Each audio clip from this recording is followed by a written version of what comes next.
When Emma walked into the art studio, she was filled with excitement and nerves. It was the first day of a new class, drawing with your non-dominant hand. As a seasoned artist who had always relied on her right hand, she felt an odd mix of anticipation and trepidation at the prospect of switching to her left. The instructor, a lanky man in his 30s named Marc, began by explaining the purpose of the class. Drawing with your non-dominant hand, he said, forces you to focus on the process rather than the outcome. It's about breaking habits and seeing the world in a fresh way. Emma looked around the small studio, noticing the diverse group of students. There was a wiry teenage boy who seemed reluctant to be there, a middle-aged woman with a warm smile, and an elderly man who moved with the careful deliberation of someone not accustomed to creative pursuits. The first exercise was simple: draw a basic shape with your left hand. Emma found herself clumsily guiding the pencil, every movement feeling strained and unnatural.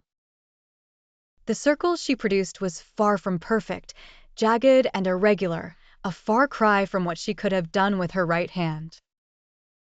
Marc encouraged them all to embrace the imperfections. He likened the process to learning how to write for the first time, emphasizing the creative freedom that comes from relinquishing control. He asked each student to share their experiences.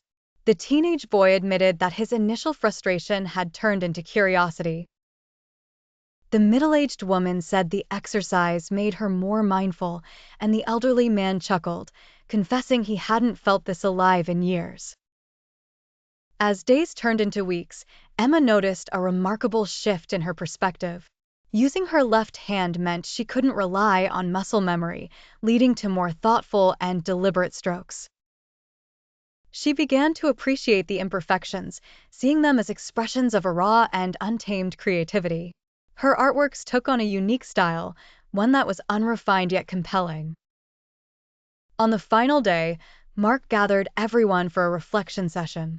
Emma looked at her left-hand drawings spread across the table, an array of sketches that captured the essence of experimentation and growth.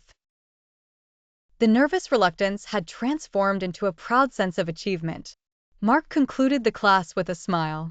Art isn't about perfection, he said. It's about exploration and discovery.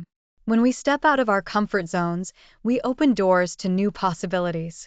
Emma couldn't agree more.